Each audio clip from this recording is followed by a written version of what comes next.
Bismillahirrahmanirrahim. Assalamualaikum warahmatullahi wabarakatuh. Alhamdulillahirrabbilalamin. Pada kesempatan kali ini, kita akan membahas bab 2, yaitu tentang bidang penelitian pada karya ilmiah remaja.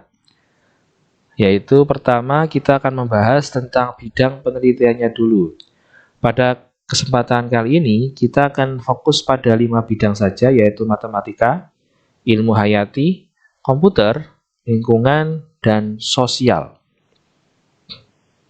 Yang pertama matematika, yaitu secara teori, yaitu tentang membuat suatu rumus baru atau yang lebih efektif didukung oleh teori-teori terdahulu maupun suatu teori yang baru ditemukan untuk diterapkan pada suatu fenomena tertentu.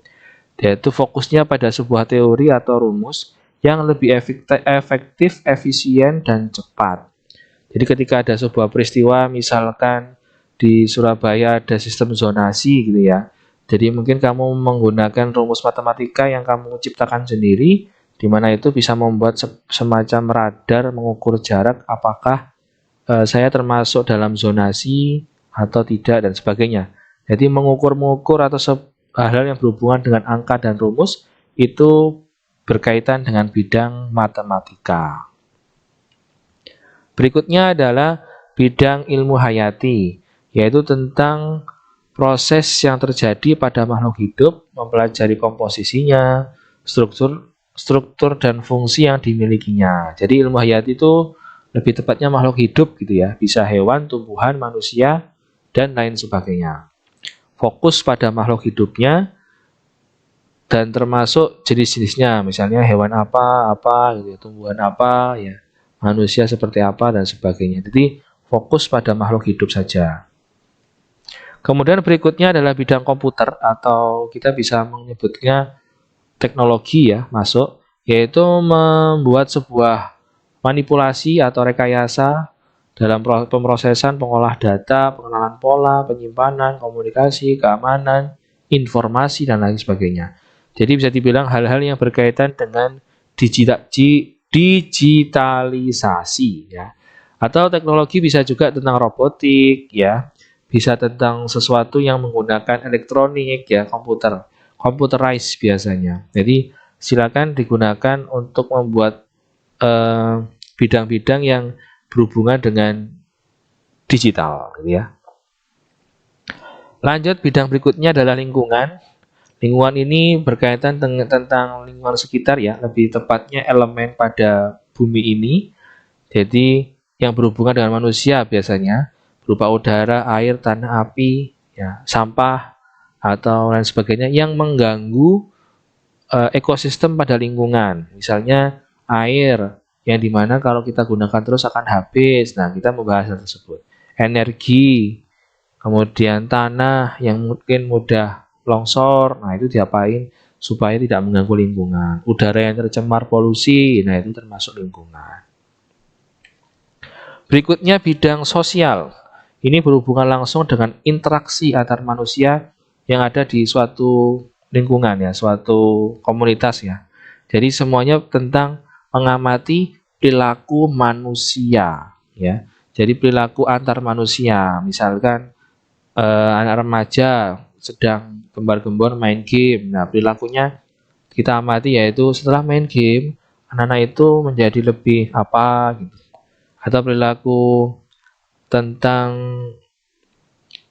akil balik misalnya, tentang anak-anak SMP yang sudah mulai menginjak akil balik, apakah ada perubahan secara fisik atau mental atau mungkin perilaku dan sebagainya. Itu yang kita amati terhadap manusianya ya.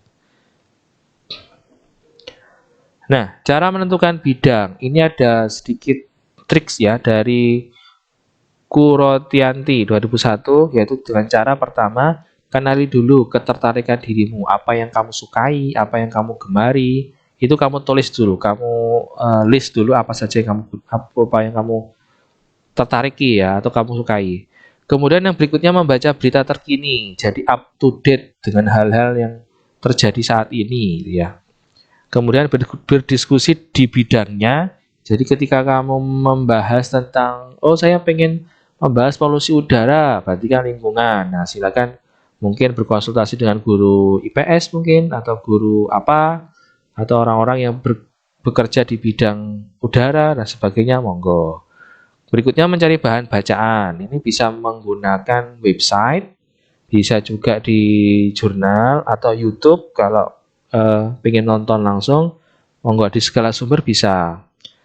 Kemudian yang terakhir adalah pahami inti permasalahannya. Jadi ketika kamu ada yang disukai, kemudian kamu kombinasikan dengan apa permasalahan yang ada di sekitarmu. Jadi yang kamu sukai apa, permasalahannya apa. Kalau dikombinasikan dengan baik, nanti akan menjadi permasalahan yang hanya bisa diselesaikan dengan solusi darimu gitu. Jadi kayak ke ciri khasan atau originalitas dari dirimu sendiri yang membuat itu. Jadi tidak akan sama dengan orang lain.